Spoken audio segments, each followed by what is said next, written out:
Dear friends, God will never make you wait for no reason. Trust His timing. Kaya ba mo anang sa restaurant, kabantay mo anak? No? All of us might have experienced this one. Restaurant experience. Kanang niabot ta, nilingkod, gi-entertain ta sa waiter, ni-order ta. No? 5 minutes, wala pa gyapon miabot ang order. Na iniabot nga laing guests. No? Lingkod, entertain, order. After a few minutes, ang ilang order, niabot na. Ang atong order, wala pa moabot. And of course, that person in us, nga reklamo dayon, no? Kanang pagkatawhanon, ingon, ganira tagalingkod, dili mo pagyapon moabot atong order. Patawag tong waiter, no? Paspas kita mo reklamo. Pagkakita nimo sa pagkaon nga gihatag ngadto atong una nga yatagan sa ilang order, nakarealize ka nga ay maodi ay, no? Ordinaryo ra man jay kaayong pagkaon ang ilang gi-order, no? Bangus, fried, no?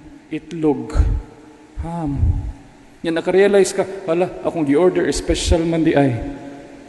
No? Special man di ay.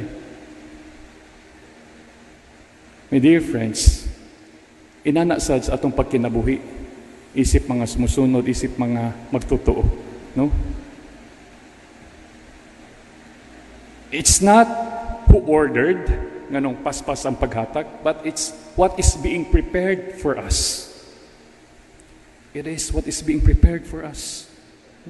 Matag usa kanato, adunay gitagana para kanato. Trust in God's timing. Third, trust in God's support.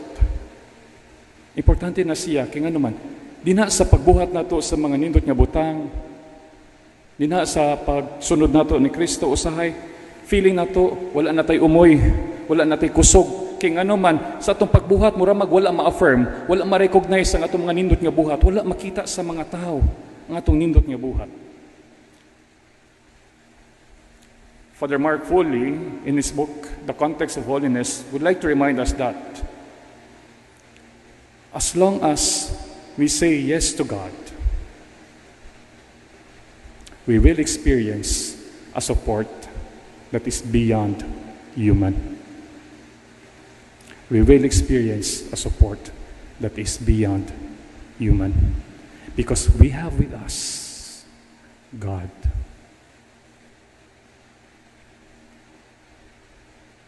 As we continue with this celebration, we ask God through the intercessions of saints, of our saints, San Pedro Calungsod, Saint Joseph, that we may have the faith, encouraged to entrust everything to God, that we will not be overcome by fear and get paralyzed from doing what will make us better because of fear.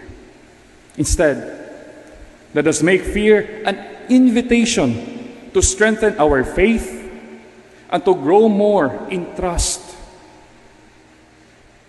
After all, it is in God's plan. God is not a deceiver. He brings to completion what He has started. And we are being assured of this in Philippians chapter 1, verse 6.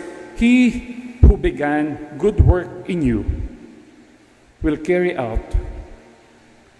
it on to completion. Kitang tanan, adunay misyon nga gihatag ang Ginoo nato. Kinagtanan, adunay mga gasa nga Ginoo gitagana para nato. Salig lang.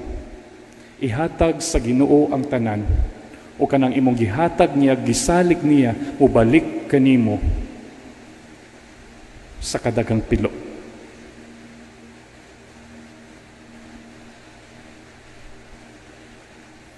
Saint Joseph, the husband of Mary, pray for us. San Pedro Calungsod,